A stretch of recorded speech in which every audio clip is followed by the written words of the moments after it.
News देख रहे हैं आप। मैं हूं आपके साथ तुलिका सिंह। देवभूमि मंथन में आपका स्वागत है। शुरुआत करते हैं पहली खबर से।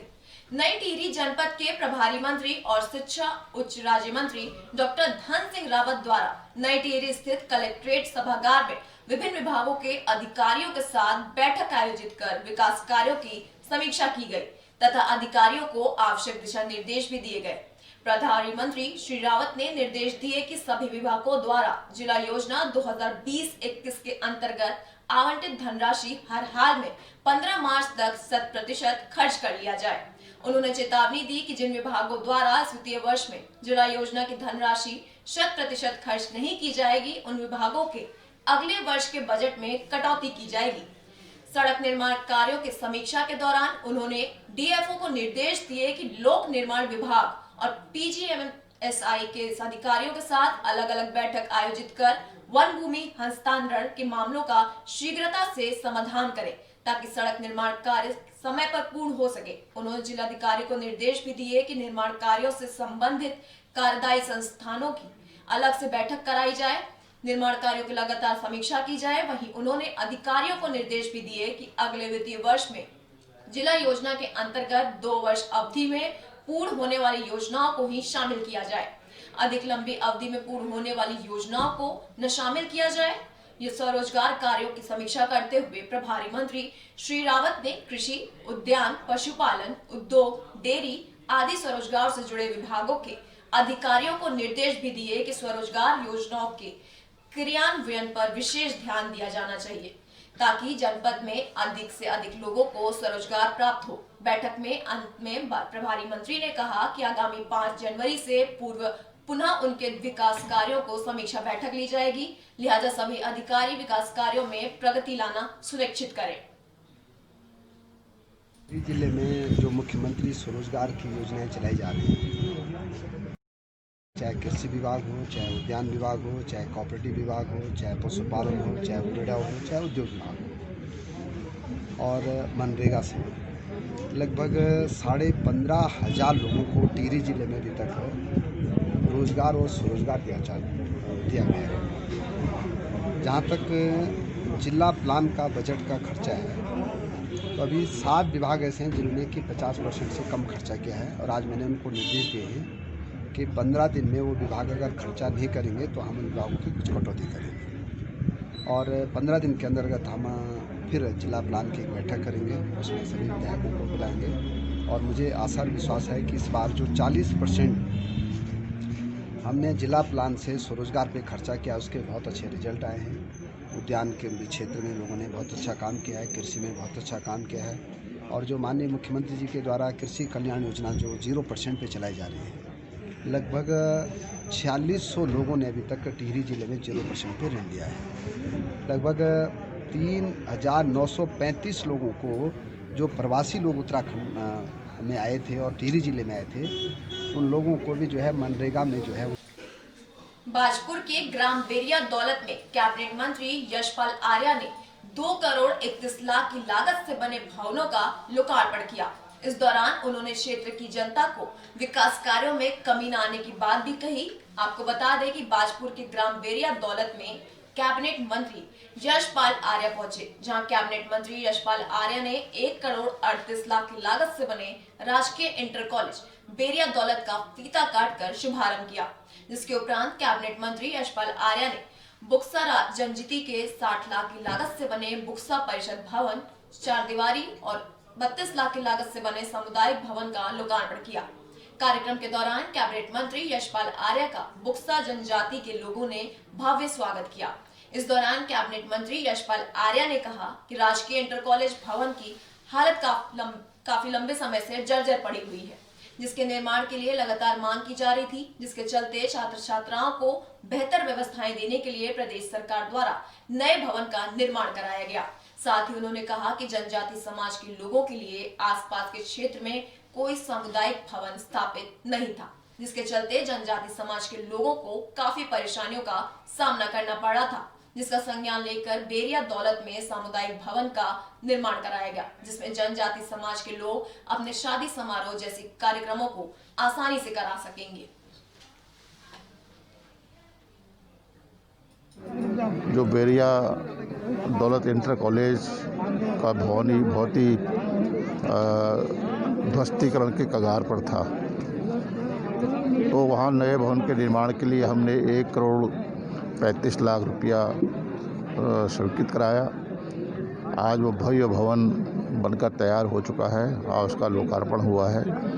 और दूसरा बुक्सा जनजाति परिषद के भवन का निर्माण और जो हमारा सामुदायिक भवन है, एक ही कैंपस में ये दोनों भवन निर्मित हुए हैं। आज इसका लोकार्पण हुआ है, जिसमें हमारे जनजाति क्षेत्र के जो हमारे समुदाय के जो हमारे परिवार हैं, लोग हैं, यहाँ पर अपना शादी है, विवाह है, अन्य उनके त्यौहार हैं और भी जो उनके कार्यक्रम होते हैं उसमें यहाँ पर प्रतिभाग कर सकते हैं। और यहाँ पर आवश्यकता भी एक सेंट्रल प्लेस है, इसलिए हमने यहाँ पर 1 करोड़ की लागत से इस भवन का निर्माण कराया है। जो बेरिया थाना क्षेत्र के दौलत अंतर्गत इंटर केवई स्रोत नदी में एक युवक का संदिग्ध परिस्थितियों में शव बरामद हुआ। सूचना मिलने पर पुलिस ने मौके पर पहुंचकर शव कब्जे में लेकर पोस्टमार्टम के लिए भेज दिया है। थाना प्रभारी नरेंद्र बिष्ट के अनुसार प्रथम दृश्य युवक के मौत का कारण एक्सीडेंट या पैर फिसलने का कारण हुए। वहीं मृतक के जेब से आईडी कार्ड मिला है, जिसमें मंसूफ अहमद लिखा हुआ है और दिल्ली का एड्रेस है। शिनाख्त के लिए स्थानीय मौलवी और मुस्लिम समुदाय के लोगों को बुलाया गया। मौत के अधिक कारणों को जानने के लिए शव का पंचायतनामा कर पोस्टमार्टम के लिए भेज दिया गया है। तो मौके पे गए थे तो वहाँ पे एक बॉडी मिली है और उसके कार्ड और उसका मोबाइल भी मिला है। तो उसके अंदर मोबाइल को ऑन किया गया तो उसके नंबर भी हमें मिल गए हैं। तो एड्रेस तो उसका दिल्ली का आ रहा है, सरिता विहार का। और जो कार्ड है उसमें मंसूब अहमद के नाम से, आईडी भी उसकी मंसूब अहमद के नाम से आई है। तो प्रथम दृष्टया तो ये एक्सीडेंट का मामला दिखाई देता है कि पाँव फिसल गया या हाइपोथर्मिया से वो उनकी डेथ हो गई है। फिर भी हमारे अभी शिनाख्त के प्रयास चल रहे हैं। यहाँ पे हमने मौलवी और मोमडन कई समाज के लोगों को बुलाया है। तो एक सूचना ये भी आई थी कि कोई नजीबाबाद से गुम था, उनके परिजन भी आ रहे हैं, वो भी शिनाख्त के लिए देखेंगे। और इसके अलावा इसका पंचायतनामा भर के मृत्यु का असल कारण जानने के लिए इसका पोस्टमार्टम कराया जाएगा। तो जनता को सुविधा देने के लिए सरकार द्वारा लाखों का बजट पास कर सड़कों का निर्माण कार्य किया जाता है, लेकिन जसपुर क्षेत्र में लड़के अपनी बदहाली के आंसू बहाने के लिए मजबूर हैं। जिन रास्तों से जाने में डर लगता है कहीं गिर न जाएं इधर उधर, ये नजारा है जिला उधम सिंह नगर के जसपुर क्षेत्र की सड़कों का हाल। यहाँ सड़कों में गड्ढे नहीं बल्कि गड्ढों में सड़कें हैं। आए दिन यहाँ सड़कों में पानी भरा रहता है, जिससे यहाँ से निकलने वाले राहगीरों को काफी परेशानियों का सामना करना पड़ता है। ये जो तस्वीरें आप देख रहे हैं जसपुर के लिंक रोड की हैं, लेकिन इस सड़क की हालत इतनी दयनीय है कि सड़क से निकलकर जाने में भी लोगों को डर लगता है कि कोई कहीं हादसा ना हो जाए। आपको बता दें कि सड़क ये सिर्फ आम जनता ही नहीं बल्कि जनप्रतिनिधि भी गुजरते हैं, लेकिन अभी तक किसी का इस ओर कोई ध्यान नहीं है। वहीं स्थानीय लोगों की माने तो आए दिन इस सड़क पर हादसे होते रहते हैं।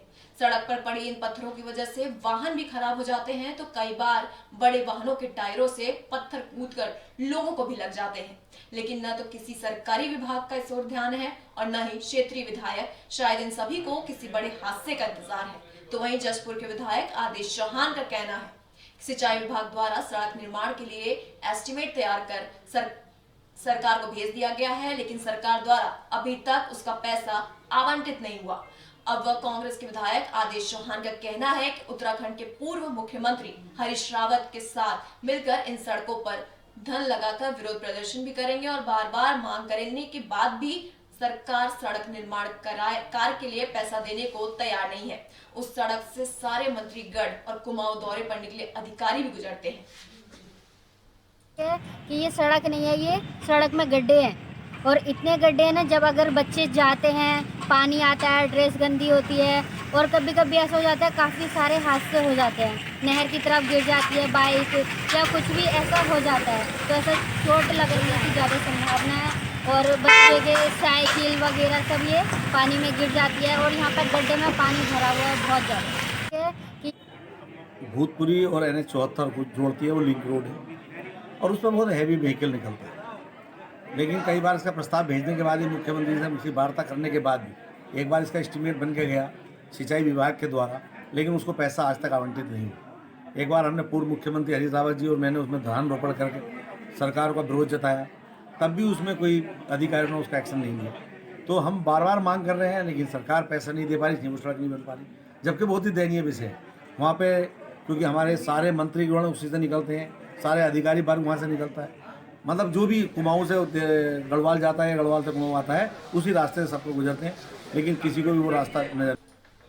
सुल्तानपुर पट्टी क्षेत्र में चल रहे अवैध खनन की लगातार मिल रही शिकायतों को लेकर प्रशासन ने अवैध खनन रोकने के लिए अपनी कमर कस ली है, जिसको लेकर स्थानीय प्रशासन ने युद्ध स्तर पर अपनी कार्रवाई शुरू कर दी है। अवैध खनन को रोकने के लिए तहसील प्रशासन ने 3 जांच केंद्र बनाकर अपनी कार्रवाई शुरू कर दी। आपको बता दें, सुल्तानपुर पट्टी से गुजरने वाली कोसी नदी में अवैध खनन की लगातार शिकायतें सामने आती हैं। लगातार मिल रही शिकायतों पर पुलिस और स्थानीय प्रशासन द्वारा कई बार कार्रवाई भी की जाती है, लेकिन अवैध खनन रुकने का नाम नहीं ले रहा। अवैध खनन को रोकने के लिए स्थानीय प्रशासन ने अपनी कार्रवाई को तेज करते हुए 3 टीमों का गठन कर दिया है, कोसी नदी के पास तैनात कर दिया गया है। हालांकि प्रशासन की कथनी और करनी में बड़ा अंतर देखने को मिलता है। अब स्थानीय प्रशासन द्वारा लगाई गई 3 टीमों द्वारा कितना अवैध खनन रोका जाता है, ये तो आने वाले समय में ही बता पाएंगे।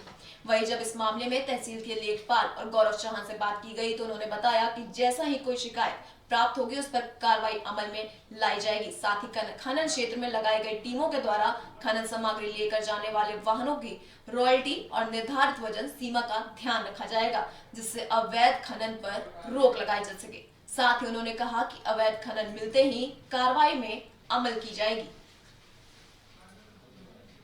पर जो खनन की निकासी हो रही है उसके लिए हमारी 3 चेक पोस्ट बनाई गई हैं। एक बाजार घाट है, हाथीकुंडा पे और सीसम घाट पे।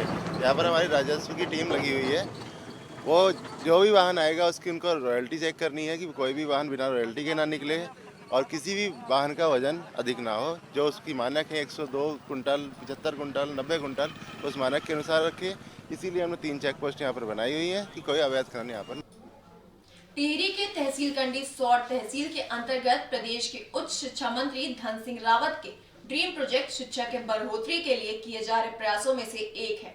प्रदेश के दूरस्थ क्षेत्रों के महाविद्यालयों में नेट कनेक्टिविटी पहुंचाने के लिए प्रदेश के करीब 104 महाविद्यालयों को 4G internet high speed connectivity के लिए चयनित किया गया। इसी क्रम में विकास खंड धौलधार के राजकीय महाविद्यालय कमान में आज बतौर मुख्य अतिथि पहुंचे धनौल्टी विधायक प्रीतम सिंह पवार के द्वारा विधिवत उद्घाटन कर जियो 4G high speed internet connectivity की शुरुआत की गई। इसके बाद अब महाविद्यालय के पुस्तकालय को भी ई ग्रंथालय से जोड़ा जाएगा। इस अवसर कॉलेज के प्राचार्य प्रोफेसर प्रशांत कुमार सिंह ने बताया कि आज के आधुनिक शिक्षा के लिए ऑनलाइन पढ़ाई छात्रों का अहम हिस्सा बन गई है, जिसके लिए कंप्यूटर चलाने के लिए अच्छी नेट कनेक्टिविटी होना बेहद जरूरी है, जिसकी महाविद्यालय कमान से आज से शुरुआत हो चुकी है, जिसका कमान महाविद्यालय के छात्र छात्राओं को अच्छा लाभ मिलेगा। इस अवसर पर महाविद्यालय के प्राचार्य ने बताया कि खुशी की बात है कि 2016 में शुरू किए गए इस महाविद्यालय ने अच्छी प्रगति हासिल कर पहले पास आउट हुए बैच के छात्र छात्राओं ने परीक्षा में 100% परिणाम हासिल किया, जो कि गौरव की बात है। साथ ही बताया कि कोरोना काल में भी इस वर्ष अभी तक बीए में प्रथम 50 छात्र छात्राओं ने प्रवेश ले लिया है। अभी भी प्रवेश प्रक्रिया जारी है। इस मौके पर क्षेत्रीय विधायक प्रीतम सिंह पवार ने कहा कि आज के दौर में शिक्षा की बेहतरी के लिए कंप्यूटर और इंटरनेट का होना बेहद जरूरी है, जिसका अत्यंत आवश्यकता थी कि आज और महाविद्यालय का पवित्र उद्देश्य पूरा हुआ, जिसकी आज कमान महाविद्यालय में शुरुआत हो चुकी है। इसके लिए उनके द्वारा अपनी विधायक निधि से महाविद्यालय में फोटोस्टेट मशीन व कंप्यूटर दिए जाने की घोषणा की। इसके बाद उनके द्वारा महाविद्यालय कमान निर्माणाधीन भवन का भी निरीक्षण किया गया और कहा कि भवन निर्माण पूरा होने के बाद ही महाविद्यालय की आवश्यकताओं को पूरा करने में वे निरंतर सहयोग करने की कोशिश करेंगे। इस मौके पर दीपक राणा, मनोज कुमार, बुद्धि सिंह बेस्ट, गंभीर सिंह जरधारी, गौरव महर, शंभू सकलानी, प्रकाश भट्ट, भगवान सिंह, भरत सिंह राणा, प्रकाश कृष्ण नथी आदि मौजूद थे। जो महाविद्यालय कमान में आज जो ये सुविधाएं आज महाविद्यालय को मिली है, निश्चित तौर पर हमारे जितने बच्चे हैं वो एक जो जिनको नई तकनीक के लिए जो है इधर उधर का सहारा लेना पड़ता था और बहुत असुविधा भी यहाँ पर होती थी जब कनेक्टिविटी नहीं होती थी। तो क्योंकि आज कंप्यूटर युग में वो बिल्कुल इससे वंचित थे और निश्चित तौर पर अब बहुत सारे लाभ उनको यहाँ पर मिलेंगे, हमारे जो बच्चे हैं। मैं समझता हूँ कि ये बहुत अच्छी सेवा यहाँ पर शुरू हुई है। हमारा उत्तराखंड एक पर्वतीय राज्य है और यहाँ पे इंटीरियर इलाकों में नेटवर्क कनेक्टिविटी तक नहीं है और इसमें 4G आजकल कोरोना के युग में जितने भी पढ़ाई चल रहे हैं, जितने भी कक्षाएं चल रही हैं, ऑनलाइन चल रही हैं, तो बिना हाई स्पीड कनेक्टिविटी के तो ये चल ही नहीं सकती। तो इस संदर्भ में ये बहुत ही महत्वपूर्ण है और ये दूर का मील का पत्थर साबित होगा हायर एजुकेशन उत्तराखंड के संदर्भ में।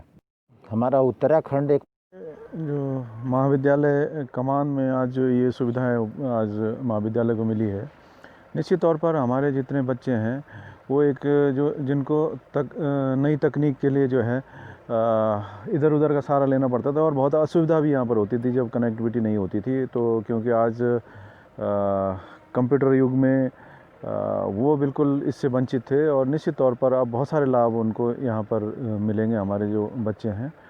मैं समझता हूँ कि ये बहुत अच्छी सेवा यहाँ पर। हमारा उत्तराखंड एक पर्वतीय राज्य है और यहाँ पे इंटीरियर इलाकों में नेटवर्क कनेक्टिविटी तक नहीं है और इसमें 4G आजकल कोरोना के युग में जितने भी पढ़ाई चल रहे हैं, जितने भी कक्षाएं चल रही हैं, ऑनलाइन चल रही हैं, तो बिना हाई स्पीड कनेक्टिविटी के तो ये चल ही नहीं सकती। तो इस संदर्भ में ये बहुत ही महत्वपूर्ण है और ये दूर का मील का पत्थर साबित होगा हायर एजुकेशन उत्तराखंड। दिनेशपुर नगर पंचायत परिसर में आयोजित कार्यक्रम में कैबिनेट मंत्री व क्षेत्रीय विधायक अरविंद पांडे पहुंचकर लाभार्थियों को प्रधानमंत्री आवास योजना के तहत बकाया धनराशि लगभग 5 करोड़ 34 लाख का चेक वितरण किया। इस मौके पर नगर पंचायत अध्यक्ष व सभी सभासद और भाजपा के कई दिग्गज नेताओं के साथ साथ हजारों लाभार्थी मौजूद रहे। तो वहीं कैबिनेट मंत्री अरविंद पांडे ने कहा कि देश के वर्तमान प्रधानमंत्री नरेंद्र मोदी के कार्यकाल में देश के प्रत्येक व्यक्ति को रहने के लिए मकान मिल रहा है और किसी को भी बिना छत के रहना नहीं होगा। साथ ही उन्होंने अन्य तमाम जन कल्याणकारी योजनाओं पर भी चर्चा की और कहा कि पहली बार उत्तराखंड के दिनेशपुर में नंबर 1 4 मंजिला हाईटेक राजकीय इंटर कॉलेज का निर्माण करा रहे हैं और हर गाँव में सेलिंग मार्ग को हॉट मिक्स बनवाने का प्रस्ताव हमने पास करवा दिया। बहुत जल्द उस पर कार्य शुरू किया जाएगा। साथ ही दिनेशपुर में बच्चों के खेल के माध्यम से आगे बढ़ने के लिए स्टेडियम बनाया जा रहा है जो कि लगभग बनने को तैयार है। अभी गरीब लोग बहुत छोटे छोटे किसान हैं, उनका इलाका है और यहाँ के बच्चों के पढ़ने के लिए हमने अच्छे शिक्षण संस्थान बनाए हैं। हम स्टेडियम भी हमने बनाया है जो बनना है, बहुत जल्दी जनता को समर्पित किया जाएगा। बहुत से हमने जो गाँव को जोड़ने के लिए सड़कें चाहिए उसको भी हमने हॉट मिक्स से बनाया है जो आज जनता को समर्पित की जा चुकी है। कुछ टाउन एरिया ने प्रस्ताव दिया हुआ है, वो उनके सापेक्ष पैसा तो हमने स्वीकृत करा दिया है, लेकिन मौसम ठंड की वजह से अभी उन पे काम नहीं चालू कर सकते। लेकिन जैसे जैसे मौसम गर्म होगा निश्चित ही जो सड़कें बची हैं इन पर कार्य प्रारंभ होगा। नई टिहरी में नगर पालिका परिषद कार्यालय में सभासदों ने उपेक्षा का आरोप लगाते हुए तालाबंदी करते हुए धरना दिया। उन्होंने कहा कि पालिका के अधिशासी अधिकारी हमारी बातों पर ध्यान नहीं दे रहे। जो भी कार्य हो रहे हैं या होने वाले हैं सबको पता नहीं चल रहा कि यहाँ तक कि पालिका में जो जो सामान खरीदा जा रहा है हमारे संज्ञान में नहीं है। काफी समय से इनके द्वारा बोर्ड में बैठक भी नहीं बुलाई जा रही है। सभासद सतीश चमोली का कहना है कि 2-2.5 महीने पूर्व भी हमारे द्वारा पत्र दिया गया था, कितना सैनिटाइजर खरीदा गया, कितना खर्च हुआ है। उन्होंने कहा कि हमारी बातों पर ध्यान नहीं दिया जा रहा है और मेरा शासन से अनुरोध है कि जब बोर्ड का कोई महत्व नहीं है तो सभासदों का पद ही खत्म कर दें। उन्होंने कहा कि हमारी तालाबंदी जारी रहेगी जब तक हमारी मांगे नहीं मानी जाती है। इस अवसर पर कई सभासद धरने पर बैठे हुए हैं। 2-2.5 महीने पहले एक लेटर दिया था जिसमें हमारी कुछ मांगे थी, कुछ हम सूचना मांग रहे थे, जैसे कि गाड़ी में कितना व्यय हुआ है, सैनिटाइजर में कितना व्यय हुआ है, या हमारे जीरो वेस्ट में कितना पैसा व्यय हो रहा है, या आप लोग कर रहे हैं कितना काम, हमारे जीरो वेस्ट में कितना काम हो रहा है। तो अभी तक 2.5 महीने से तो कोई हमारे को मतलब ऐसा लगता है नगर पालिका के कान में जूं तक नहीं रेंगी। मतलब हमें बोर्ड को कोई महत्व है ही नहीं। मैं तो ये चाहूँगा, शासन से यही डिमांड करूँगा। पहले तो शासन से मैं एक बात बोलना चाहता हूँ कि ये सभासद का पद ही खत्म कर दिया जाए जब सभासद को कोई पूछताछ ही नहीं होनी है। बोर्ड धारचूला नेपाल में विपक्षी दल कांग्रेस के कार्यकर्ताओं ने सचिव हरक बिष्ट के नेतृत्व में ओली सरकार के खिलाफ जमकर नारेबाजी करते धारचूला बाजार विभिन्न स्थानों पर रैली निकालते हुए प्रदर्शन किया। बिष्ट ने कहा कि ओली सरकार सत्ता के नशे में चूर है, दमन की राजनीति कर रही है, भ्रष्टाचार में आखंड डूबी हुई है। कोविड-19 के दौरान नेपाली नागरिकों की सुरक्षा में भी पूरी तरह से नाकाम हुई है। उन्होंने कहा कि नेपाल में महंगाई दर अब तक के सबसे ऊंचे स्तर पे है, जिससे जनता त्राहिमाम कर रही है। महिला सुरक्षा की दृष्टि से महिला हिंसा में काफी बढ़ोतरी हुई, जो कि सरकार के लिए शर्म का विषय है। उन्होंने कहा कि आज कांग्रेसी कार्यकर्ताओं ने कुशासन और अधिनायकवादी शैली का विरोध किया है। कांग्रेस पार्टी पूरी ताकत के साथ ऐसी सरकार का सड़क से संसद तक विरोध करेगी और हाल में कांग्रेस के कार्यकर्ता तानाशाही सरकार को उखाड़ फेंक देंगे। इस दौरान सैकड़ों कार्यकर्ता भी वहां मौजूद थे। उत्तराखंड को बने 20 साल के बाद भी आज उत्तराखंड कीर्तिनगर तहसील क्षेत्र में अंतर्गत दर्जनों गांव के बाशिंदे बिजली, पानी, सड़क, शिक्षा जैसी मूलभूत सुविधा से तरस रहे हैं। इस संबंध में कीर्तिनगर विकास खंड के अंतर्गत धाती, डागर, कुलेड़ी, पिपली सहित दर्जनों गांव के युवाओं ने कीर्तिनगर तहसील के उप जिलाधिकारी आकांक्षा वर्मा को प्रार्थना पत्र देकर गुहार लगाई। इस मौके पर अभिषेक नेगी, अमित नेगी, जयेंद्र भंडारी, विवेक नेगी, संजय भट्ट आदि मौजूद थे।